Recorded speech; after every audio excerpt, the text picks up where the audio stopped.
నమస్తే. ఈరోజు ఈ వీడియోలో మనం 'యుపేరియా' సినిమా రివ్యూ గురించి తెలుసుకుందాం.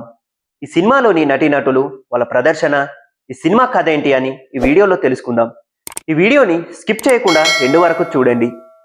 మీకు ఈ వీడియోలో మంచి సమాచారం అందుతుందని నేను అనుకుంటున్నాను. 70mm పోస్టర్కి స్వాగతం. ఒక్కడు, వరుడు, రుద్రమదేవి లాంటి ఎన్నో బ్లాక్ బస్టర్ హిట్స్ ఇచ్చిన దర్శకుడు గుణశేఖర్ గారు. గుణశేఖర్ గారు తెరకెక్కించిన cinema 'Euphoria' cinema. Drugs and sexual content మీద ఒక చిన్న పాయింట్ పట్టుకొని 'యుపేరియా' సినిమాని తెరకెక్కించారు. ఈ సినిమా ముఖ్య పాత్రలో సారా అర్జున్, విజ్ఞాన్ రెడ్డి గారు, నజర్ గారు, గౌతమ్ మీనన్ గారు నటించారు. ఈ సినిమా కథలో మెయిన్ క్యారెక్టర్ వచ్చేసి చైత్ర ఐఏఎస్ కావాలని ఆమె కళ. ఆ కళలో భాగంగానే సివిల్స్కు ప్రిపేర్ అవుతుంది చైత్ర.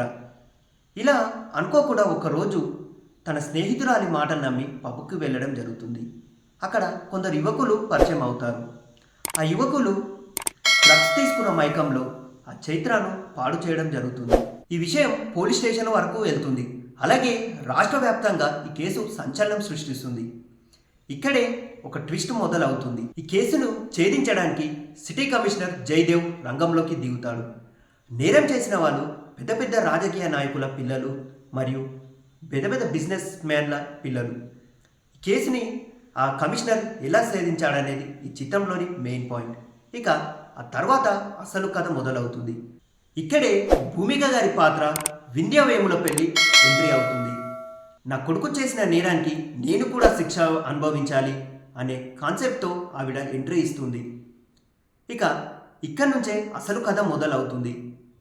భూమిక గారి కొడుకుకు శిక్ష పడుతుందా లేదా, ఆ నేరం చేసిన నలుగురు ఏమయ్యారు, ఆ అమ్మాయికి న్యాయం జరిగిందా అనేది మీరు తెలుసుకోవాలంటే ఈ సినిమా చూడాల్సిందే.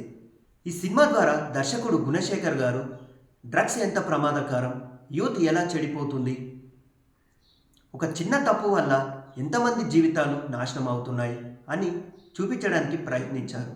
అలాగే పోక్సో చట్టం ఎలా పనిచేస్తుంది, న్యాయపరమైన న్యాయం ఎలా జరుగుతుంది అనేది మనకు స్పష్టంగా చూపించారు ఈ సినిమాలో. ఈ సినిమా చూస్తుంటే నిజ జీవితంలో జరిగే సంఘటనలే గుర్తొస్తాయి. ఈ సినిమా ద్వారా మనకు ఎన్నో విషయాలు తెలుస్తుంది.